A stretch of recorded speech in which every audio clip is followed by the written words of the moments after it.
Thumbs up. Awesome. Awesome. I don't want to get... Oh, I'm scared of the dark. That was fun. Got the reverse light. I almost shit my pants again this month. Carlton pointed out I'm wearing a hat today. I don't usually wear a hat. Usually, like, my hair is slicked all nice, like I'm a member of the Hitler Youth or really interested in your Joy Division bootlegs. Whoa. I am. And one of those is true. I was born during the wrong decade, guys. Because Ian Curtis died when I was like 3, not because I want to be a really enthusiastic member of the Hitler Youth. But I suppose if I had to be, I mean, I may as well give it my all. Because if you're gonna do it, go all the way. Shreds. That was horrible, guys. Horrible. I'm glad none of you laughed. Okay, no, I'm not. I'm gonna go home and cry in my shower. Wait, I can't because the fucking thing is broken. That is why I'm wearing a hat. My shower is broken. I have not showered in 3 days. Fortunately, like, my pit stink is to a minimum, but I'm really lucky I got a blowjob the day my shower broke. Because my head is too close to my crotch now to take my pants off. I would not wish the horror that grows within my pants on anyone at all. Because horror, the stench of death. Oh, man. I was talking to a friend of mine today, and he lives in Wilkes-Barre like me, and he was saying he is going to move to the burbs because there's too much crime in the city. But the thing is, crime is more frequent in the city than it is in the country and the burbs. But crime is way more fucked up in the country and the burbs. Like, you know, in the city you might get mugged, you might get shot at. Things go south in the burbs, you're buried in somebody's backyard with 10 other people. They don't find you for 20, 30 years.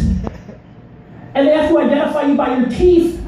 And with the kind of meth mouth I have, they're never going to know who I am.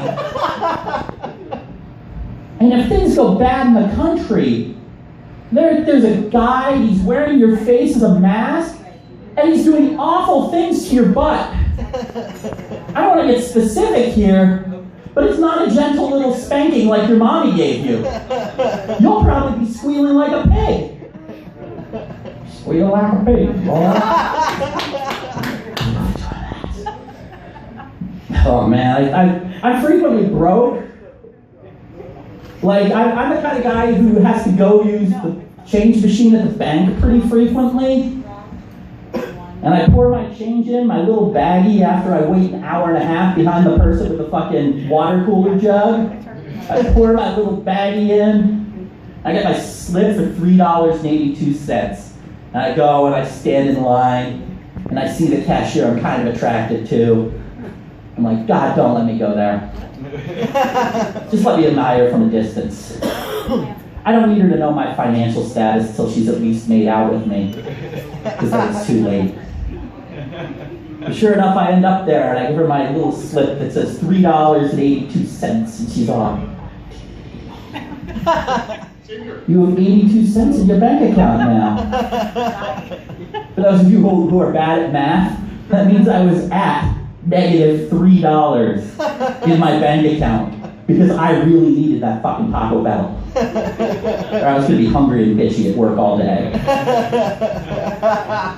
And I think for a second, I'm like, maybe she'd go out with me for Swedish fish. I can afford to eat 2 of those, we'll each eat 41. And I decided to just skip over that rejection train. Just go home with the shame. Go with the shame. And like I said, I'm frequently broke. So I think about crime a lot. Being on the other end, the committing side of crime. And I decide not to do that. Because the only place I will ever really be popular is prison. but not for the reasons I'd like to be popular. I mean, I'm a masterful prison chef, guys. I can do magical goddamn things with ramen. I can make them taste like foie de gras, or some fancy French dish that I'm making up. So, I mean, I'd be a great cook. When I was younger, running away and joining the circus seemed like a really viable option to me. So I decided to learn a skill. I went with sword swallowing. I learned to really suppress my gag reflex.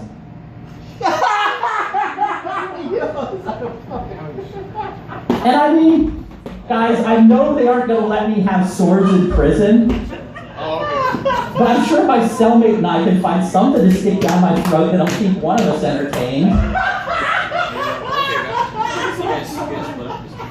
And I know I'm prison pretty. I mean, wait a minute. The soap. I've been told I'm prison pretty. I was at the mall as a 17-year-old boy, and my friends were talking to this really sketchy fellow. So I decided I need to get in on this conversation, and they were talking about tattoos. And 17-year-old Elliot was all like, when I get older, I'm going to get a tattoo of Charlie Brown. And this guy looks at me and says, you know what happens to Charlie Brown in a state pen, don't you? He becomes Linus's wife.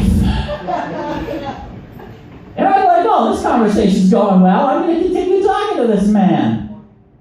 And eventually he busts out, you could pass for a girl in a pinch. You're kind of cute.